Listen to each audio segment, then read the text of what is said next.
And I will say that I have watched kids come up with the coolest games at this age. Like, I have seen dinosaur tag, and I didn't even know what dinosaur tag was. Apparently you tag and you make a dinosaur go like this. It is like, I have seen zombie apocalypse. I don't even know what that means. I tried to understand the rules. It was way too complicated for me. And I didn't get to play because I didn't know what was going on. But they come up with their own games and they make that group play happen.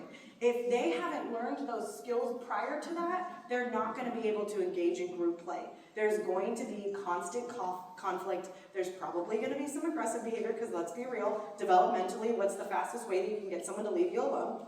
Hitting them, right? Like, that's what's going to happen. I hate to say it, but it's true. Developmentally, that's an appropriate response. Now we have to shape that behavior in order to be able to get them to say, I want to play with you right now, right? So being able to take those terms, and I think that especially when I've worked with, maybe teens who struggle with taking turns just in a game, also struggle with that conversation turn taking. They don't understand what to do in a conversation because in essence it is turn taking. Problem solving in those social conflicts. Like I said, I'm a weird person that loves conflict. I think it is something that we have to live with. Conflict is inevitable, but fighting isn't. And I really think that we're all humans, we all come from different backgrounds, and we're going to have different perspectives on things. But I really do feel like it is important that we know how to navigate social conflict. Because, and no one has to raise their hand if they don't feel comfortable, but who's walked away because you've been in an argument with somebody?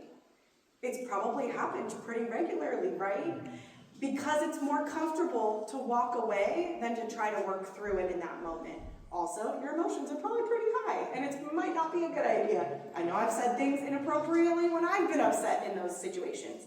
But knowing how to come back and resolve that conflict is really important and often a skill that a lot of people don't have.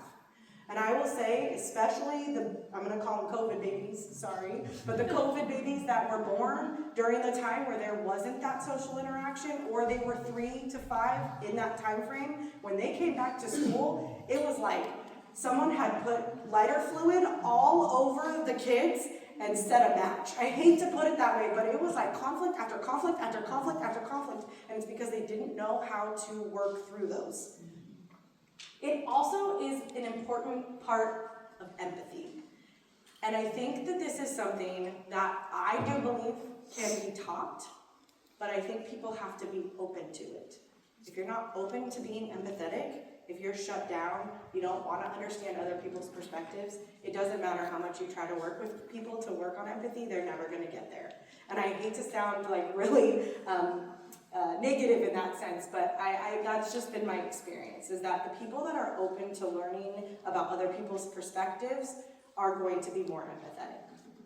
And it also is the prime time for following rules. So I'm going to tell you guys a story that has nothing to do with my special education background. I used to be a gymnastics coach, and my favorite age was 12 months to 18 months. And the reason that I loved that age was not only because the parents got to help me out in it, so the kids weren't running all over the place, but the parents got to see how I taught the kids to interact with each other, how they had to take turns on the balance beam. They couldn't just all run on it at the same time, right? Those simple things that we're thinking about for this age range is really important.